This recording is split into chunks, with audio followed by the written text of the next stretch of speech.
Ինչ է պետք միջին հայ մարդուն կատարյալ երջանկության համար։ Առաջին հայացքից այս հարցը պարզ պատասխան ունի՝ ընտանիք կամ առողջություն, կամ փող, կամ ճանաչում, կամ գոնե ցեղասպանության ճանաչում։ Բայց արի ու տես, որ իրականությունը փոքր-ինչ այլ է։ Հայ մարդուն երջանիկ լինելու համար նախ եւ առաջ մի քիչ անհաջողություն է պետք, բայց ոչ թե իր անհաջողությունը, այլ կողքինի։ Այս խնդիրներս հերիք չեն, հարևանս էլ նոր ավտոմեքենա է գնել, ասում է ժողովրդական ժամանակակից խոսքը։ Մերձավորի անհաջողությունն ինքնին հաջողություն է։ Այս տրամաբանության վրա է խարսխված մեր հասարակության մի զգալի մասի աշխարհայացքը։ Ընդ որում հատկանշական է այն, որ այս մտածողությունն այնքան է զարգացել եւ արմատավորվել, որ իր դրսևորումներն է ստանում տարաբնույթ ոլորտներում՝ կենցաղից մինչեւ քաղաքականություն ու միջազգային հարաբերություններ։ Երբ երկրորդ դասարանի երեխան տեսնում է, թե ինչպես է մայրը չարախնդում իր համադասարանցու ինչ-որ աշոտիկի դպրոցական անհաջողություններից, իհարկե դեռ ողբերգություն չէ։ Փոխարենը ողբերգական է, որ չարախնդալը նեղ կենցաղային հատկանիշից վերաճում է,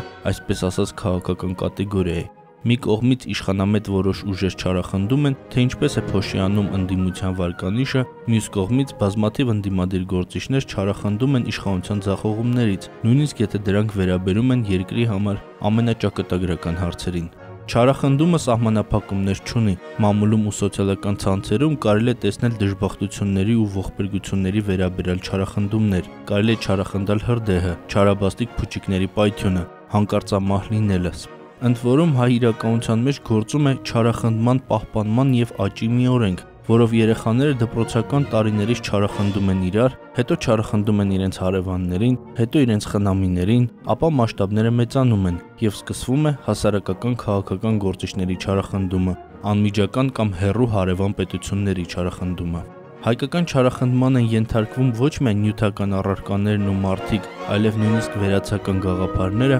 անցյալը, սկզբունքները, հավատը։ Մի կողմից կարելի է մտածել, որ եթե մարդկանց այդքան անհրաժեշտ է չարախնդալը, իրենց երջանիկ կամ բավարարված զգալու համար, թող լինի, բայց դժբախտությամբ ուրախացողն անպատիժ չի մնա, գուժում է Աստվածաշունչը։ Գևորգ Էմինտերյան, Սուրեն Կեն։